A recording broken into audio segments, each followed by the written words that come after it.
নমস্কার বন্ধুরা, welcome to my YouTube channel. তো আজকে আমি আপনাদের দেখাবো কাঁঠাল চিংড়ি কীভাবে রান্না করা হয়।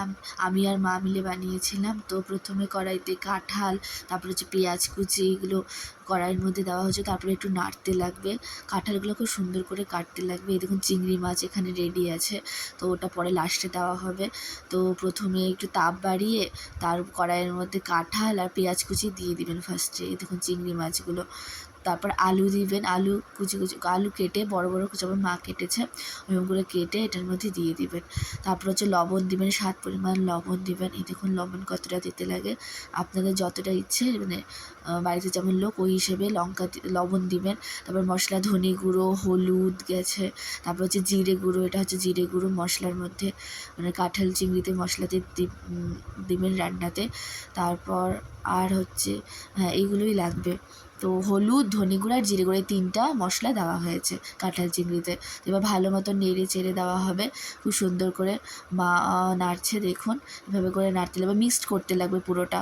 তো খুব সুন্দর করে মিক্সড করে নেবেন। আর আমি চাচ্ছি আমার ভিডিওগুলো ভাইরাল হোক, প্লিজ আপনারা হেল্প করুন, ভিডিওগুলোতে ভিউজ দেন প্লিজ। আমি ফেসবুকে বেশি ছাড়ি, ইউটিউবেও ছাড়ি, ফেসবুক, ইউটিউব, ইনস্টাগ্রাম 3টাতেই ছাড়ি, আপনারা প্লিজ দেখবেন। তো এই দেখুন শুকানো হয়ে গেছে, এই দেখুন শুকাবেন। এই দেখুন খুব সুন্দর করে মিক্সড করে নিয়েছে মা, এই দেখুন। ঠিক আছে, এই দেখুন দেখতে থাকুন। ভিডিওটি ভালো লাগে লাইক করবেন, কমেন্ট করবেন আর শেয়ার করবেন প্লিজ। তো দেখুন, এই দেখুন তারপর জল ঢেলে দেওয়া হলো। জল ঢেলে, মানে মা শুকনো শুকনোই করেছিল কাঁঠাল চিংড়িটা, তো জল তো একটু দিতেই লাগবে সেদ্ধ হওয়ার জন্য। তো জল দিয়েছে, এবার দেখুন মিক্সড করছেন। আবার তাপটা একটু কমিয়ে দিবেন, ঠিক আছে। প্রথমে তাপ বাড়িয়েই কাজ করবেন, তারপর আস্তে আস্তে তাপটা কমিয়ে দেবেন। তো এই দেখুন এখানে লঙ্কা বেটেছিল, মিক্সার আছে আমাদের কিন্তু তাও অল্প লঙ্কা ছিল, তাই মা হাতেই বেটেছে। এই দেখুন আগেকার নিয়ম, আগেকার যেমন হতো কাঁচা লঙ্কা, মানে কাঁচা লঙ্কা লাল লঙ্কা দুটাই মিক্সড করেছিল শিলপাটা দিয়ে বেটে। তো ঝাল একটু হয়েছিল, তাও আমি খেতে পেরেছি। তো এই দেখুন কাঁঠাল চিংড়িতে ঝালটা দিলে ভালো লাগে, এটা আসলে মাংসের মতন রান্না করতে লাগে, মাংস যেভাবে আমরা রান্না করি এবং কাঁঠাল চিংড়ি রান্না করতে লাগে।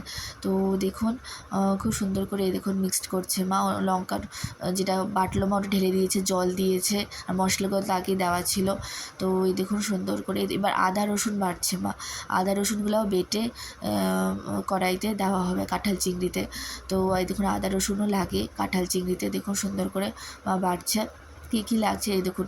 এবং লাস্টে এটা দেওয়ার পর আদা আর হচ্ছে রসুন দেওয়ার পর লাস্টে চিংড়ি মাছ ঢেলে দেবেন। তারপর এই যে এটা সানরাইজ মশলা, ঠিক আছে, মশলাটা ঢেলে দেবেন লাস্টে নামানোর আগে। তো ভিডিওটি শেষ পর্যন্ত সবাই দেখবেন, ঠিক আছে। তো এই দেখুন এবার মিক্সড করে দেওয়া হচ্ছে কাঁঠাল চিংড়ি, আমাদের বলতে গেলে প্রায় তৈরি। তো আশা করি ভিডিওটা আপনাদের ভালো লাগলো। ভিডিওটা ভালো লাগার জন্য অনেক ধন্যবাদ। টাটা, বাই বাই, সবাই ভালো থাকবেন। এভাবেই কাঁঠাল চিংড়ি রান্না হয়। শেষ করলাম।